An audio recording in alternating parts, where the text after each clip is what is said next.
Not the whole time, but I saw a few holes. Yeah. Who's cut it? I was gutted for Rory last night. Why? He dropped 4 shots on the last 3 holes. Because he did very well.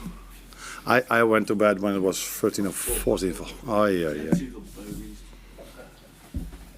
Anyway. That's Peter Allison. On to team news. Mo's contract. Just give us your reaction to the fact that you're going to be working with Mo for another 2 years at least. Happy, of course.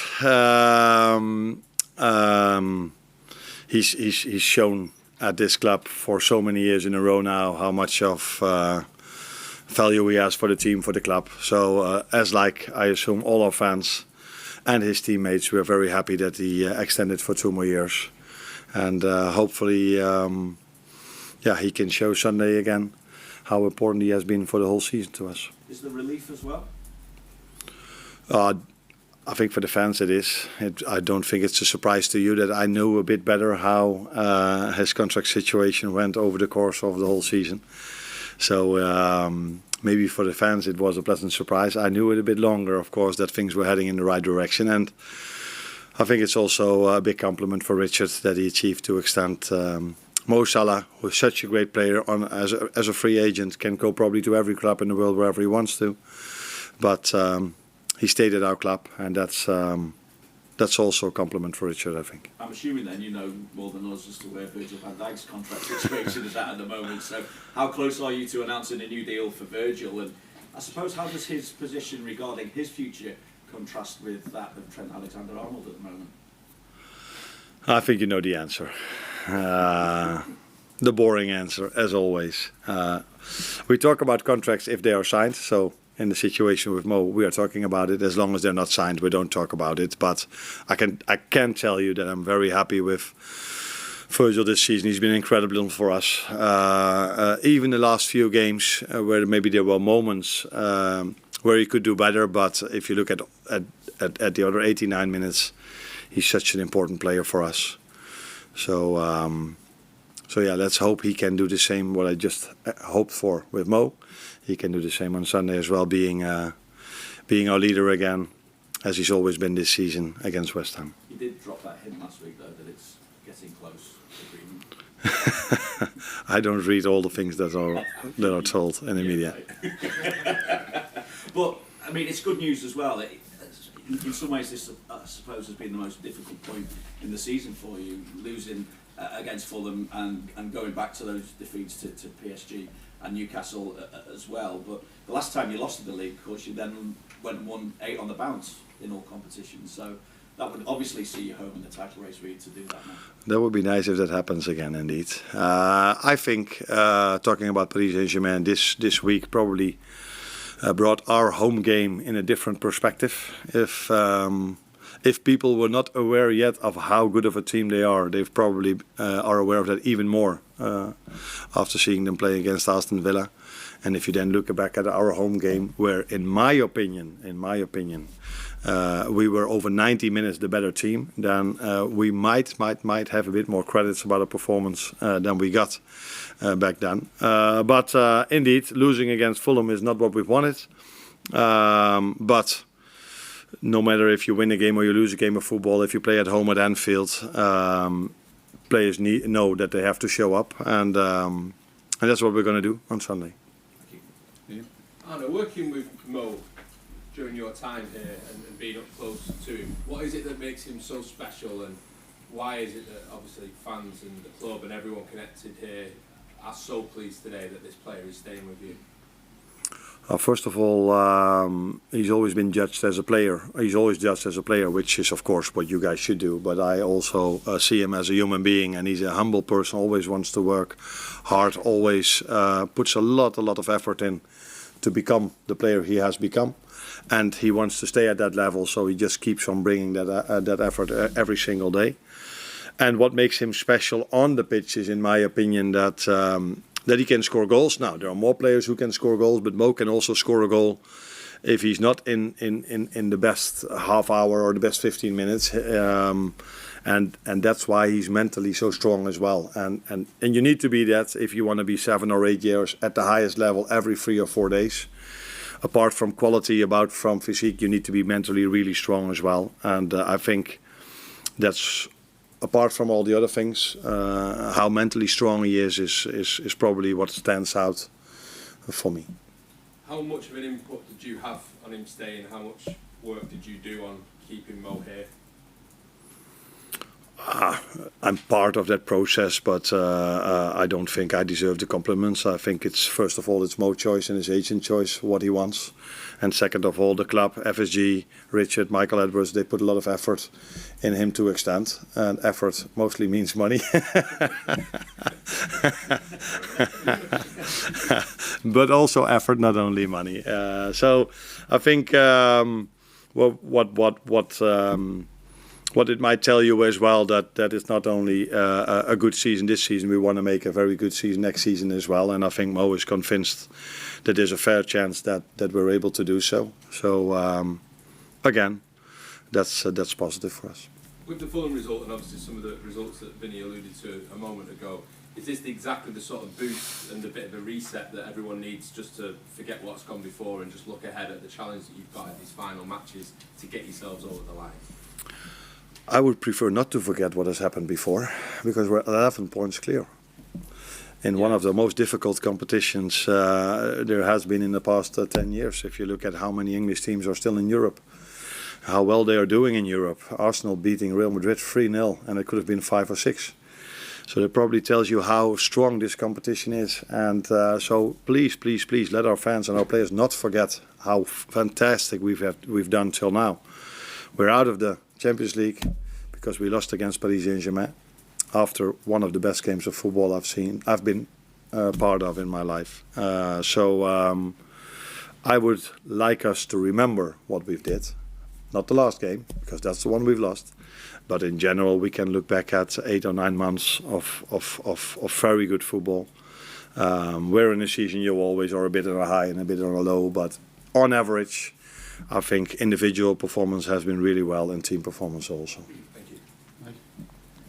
Arne, what more can Mo Salah bring to Liverpool? His record since the day he signed has been incredible. His numbers are fantastic. This season, though, he's developed a new facet to his game in terms of the amount of assists. And you're looking at a player that always appears to want to learn more. And signing this new deal, can it put an extra spring in his step, do you think? Well, what more can he do for you? We're always trying to achieve a bit more as a team and as individuals. But if you are playing at Liverpool, probably you're also close to coming to the maximum of your ability. So there's not a lot of room for improvement for Mo or for all the other players anymore. But you're just trying to reach perfection. And I saw Deschambault saying this. That's the Masters Golf, where we just spoke about before the press conference started. I saw a phrase of him, and it was from Lombardi, I think, who said, we are trying to reach perfection, which we will never reach, but we reach excellence on the way. And I think that's what we are trying here as well. So we're trying to bring the best and the maximum out of the players to find this 1 or 2% extra. But it's clear that Mo is coming close to the end not to the end of his career, but to the end of his ability. I think we've brought almost the maximum out of his qualities this season. And then it's about consistency, which is one of the most difficult things in football. And that's why he's been seen as such a star player, because to play once or twice the way Mo does, I'm not saying everyone can, but most players can. But to do this on such a consistency level, that's what makes it so hard. And then I come back to the mentality part again. Defeats have been a rarity in the Premier League this season. Your first away defeat last week at Fulham. I know you were disappointed, particularly in the first half, with the mistakes that were made defensively, and you've also hinted at that when you analysed the Newcastle game. Do you learn sometimes more from what needs to be done when the players' standards dip like that, in terms of a reference point for what you need to do between now and the end of the season? I think immediately after the game, it felt to me that we only made 3 mistakes, maybe 4, because after 5 minutes Ibu lost the ball in his 18-yard box as well, and that cost us 3 goals. But in the moment, I also already felt that it wasn't a bad performance in the first half, which sounds weird if you make 3 mistakes. But if you just keep the 3 mistakes out and you look at what we did, it wasn't our best performance, but it wasn't bad as well. But as it is in football, if we would have been 1-0 up in that game, probably everybody say, "Oh, Liverpool control the game; they do really well." And you can see 3 goals with 3 mistakes, and everybody says it's been the worst first half of the season that we've ever seen at this football club. That is where football is all about. It's all about you are judged on the goals you score and you concede.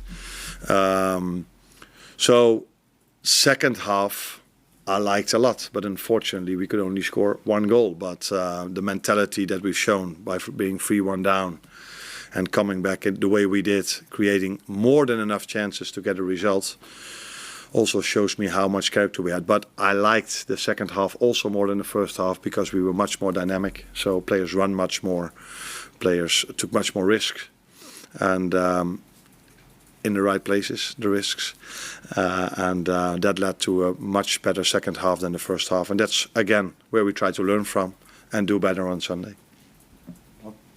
Arne, despite the effort and the money that you've spoken about, how much does this contract with Mo help your planning for the summer? Because you can use resources to build rather than replace.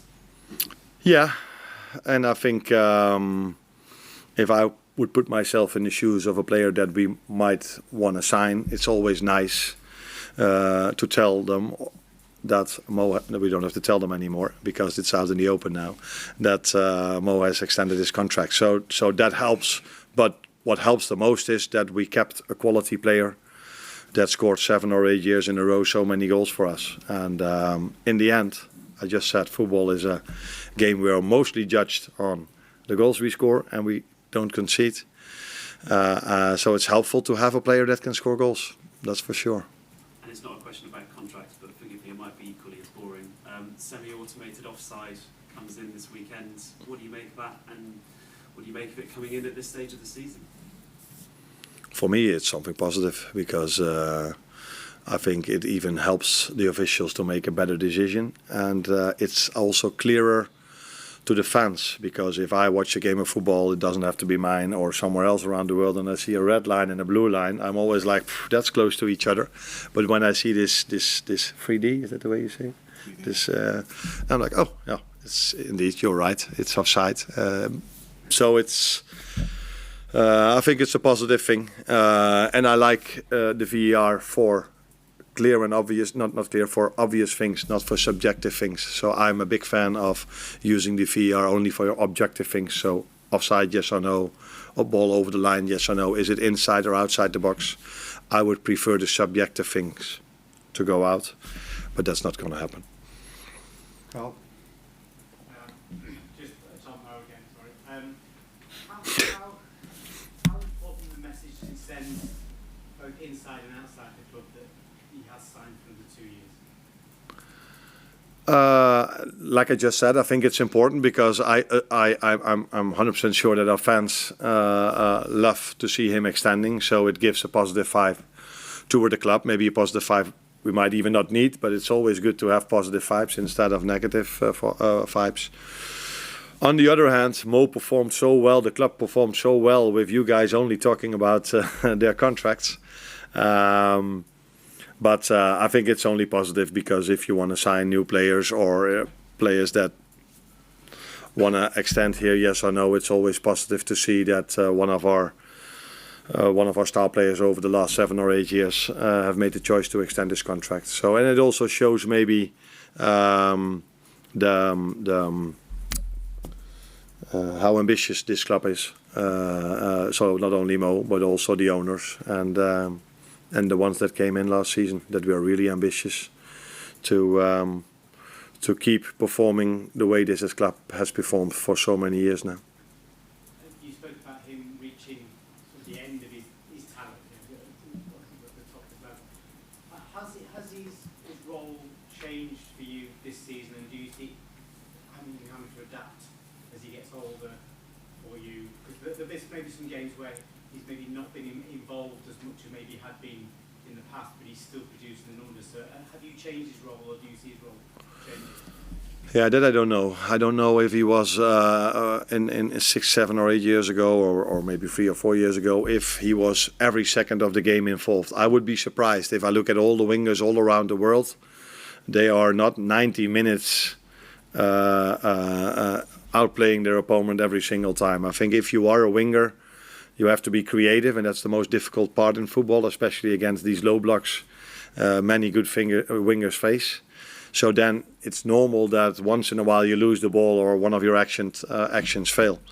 But in general, Mo has a lot of impact on our game with assists and goals.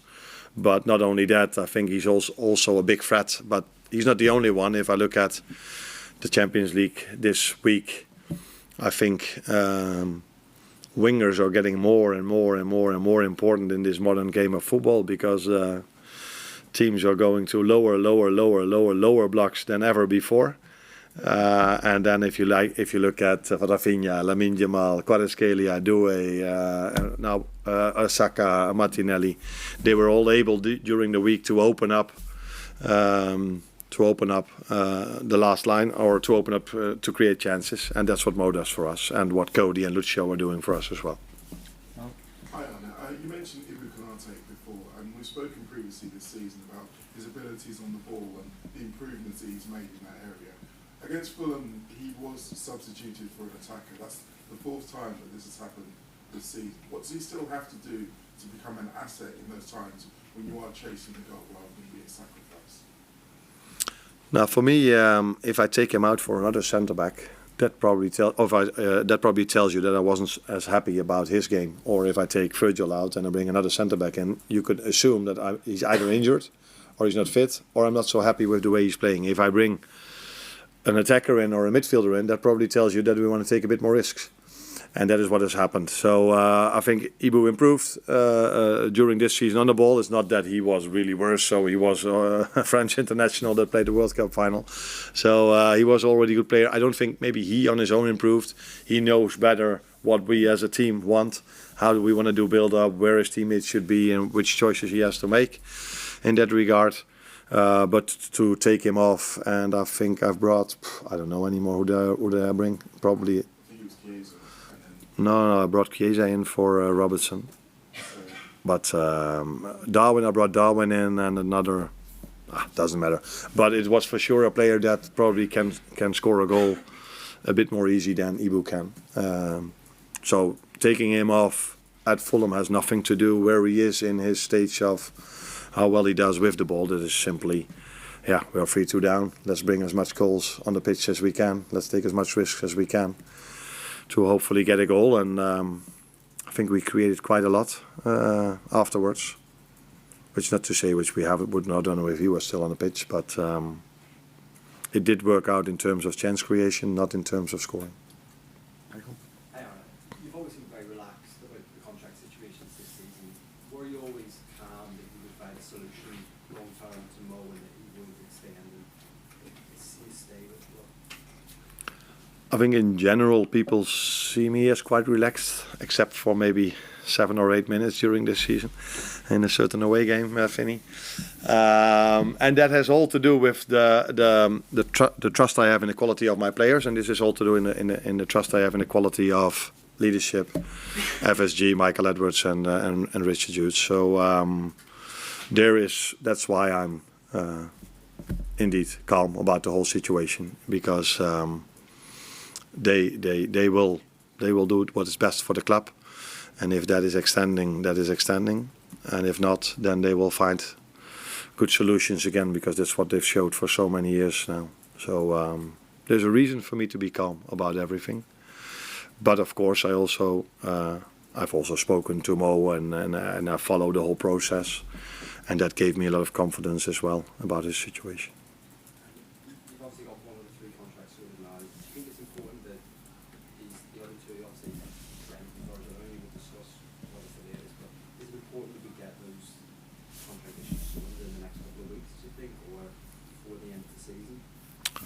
That last thing would be useful, because it's not sorted before the 1st of July, I think. Then no, but you know my answer. We will see what's going to happen in the upcoming weeks, and there's not a long time to go anymore, so you will get your answers between now and 2 months, I think. And first of all, I think it should go about us being happy that Mo has extended, and it should not be the talks about other players. James? Arne, just in terms of Sunday, is Alisson fully recovered? Yes, he is. And one of the positives last week was obviously Conor Bradley, his cameo over 4 weeks training. Does that put him in contention to maybe start Sunday? Yes, he does. How much of a boost is that to have him back around? Conor obviously been out for a long time. Of course, it's a boost. It's always a boost when quality players come back, especially quality players in that position, because I think Curtis Jones is a quality player, but it's not his favorite position. So to have a player in his favorite position is always, not always, but it might be better for the team. And Conor has done so well for us this season, just like Trent. But when Trent then isn't there, you always look to hope behind you and see that Conor is available. But then if he isn't, then we have to solve that problem, and we're not the only team in this league that has had these problems. So we've tried to bring the best out of it. That worked really well against Everton. I think Curtis played well also against Fulham. Of course, he was involved in the goal, but yeah, you can ask yourself the question if he could do so much about that. But he did it quite well, very well in my opinion, for 2 times. But now to have Conor back, I think we all would make the same decision. And that's playing Conor in that position. Quick break, next door. Thanks, Arne. You're welcome.